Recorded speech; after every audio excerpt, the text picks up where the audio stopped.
Hi everybody, it's Sandy and I'm here with a coloring tutorial specifically on coloring ethnic skin.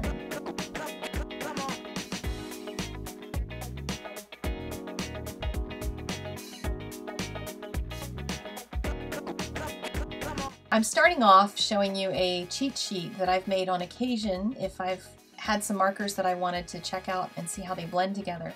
These are the colors that I typically use for skin that I'm going to show you. And I'm also showing you here how I blend them. I start with the darker color and I drag the lighter color over it. So I started with E53 and I moved to my favorite E51 for skin. And I'm just dragging the dark color across it. With Copic markers, the leading edge should be wet when you're blending colors.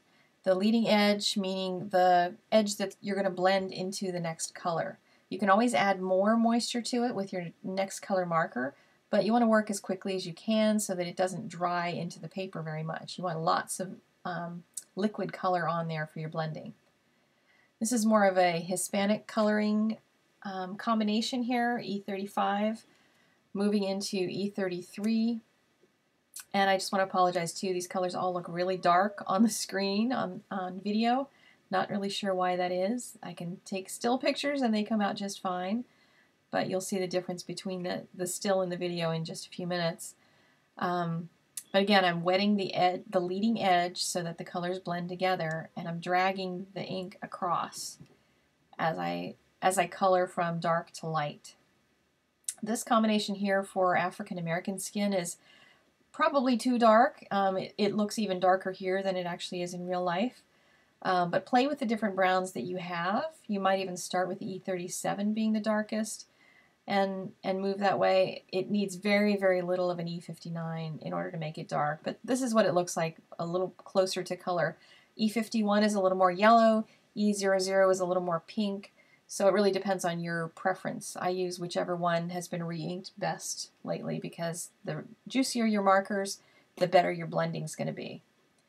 So this little girl is from the Greeting Farm, and I'm speeding this up to twice the speed so that I don't bore you for too long. And I put down my E53 first, and now I'm moving to the E51. You can see it's a little on the yellowish side of cream. And I'm just filling in color, putting lots of moisture on the paper. And just color over those edges again and again until your edges start to smooth out. Now I wanted my shadows to be a little darker, so I'm going to go in and fill in a little bit more with the darker marker, the E53. And then pull that color back into the image.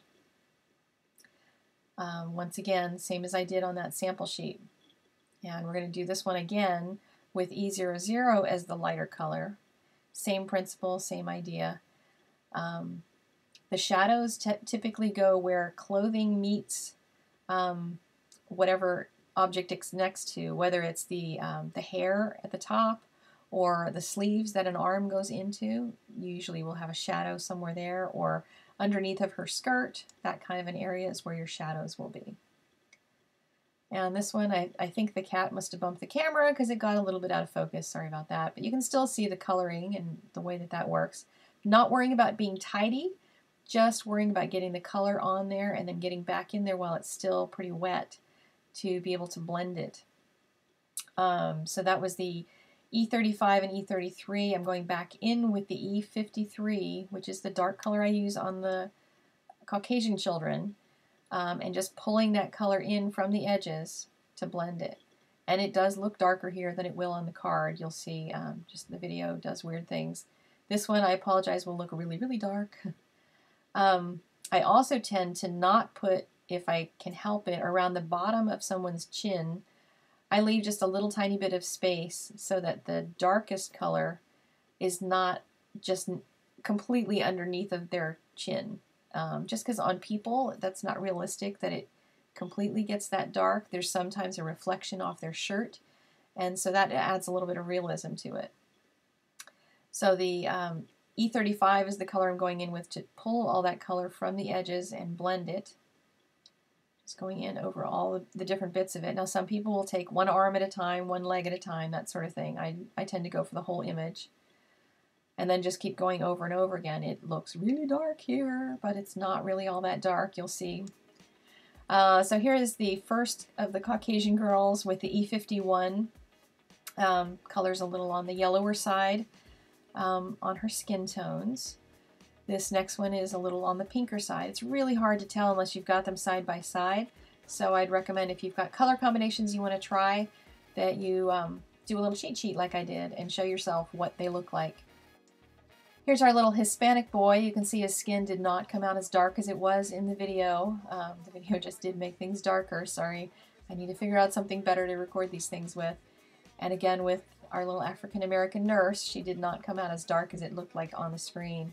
Really enjoyed doing her hair, and I'll have to do some hair tutorials for you guys sometime.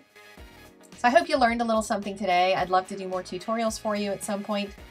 So leave me comments and tell me which kinds of things you want me to cover in future tutorials. Hope you have a fantastic day. Be sure to click over here to subscribe to my channel, and then if I put up more tutorials, you'll get notified in your inbox that there's a new one up. This is also the same channel that I do the Operation Right Home vlog on, VLOG. That is a video log that I do every weekend, so you'll also receive those. So thank you very much for watching, and be sure to subscribe. Thanks, bye.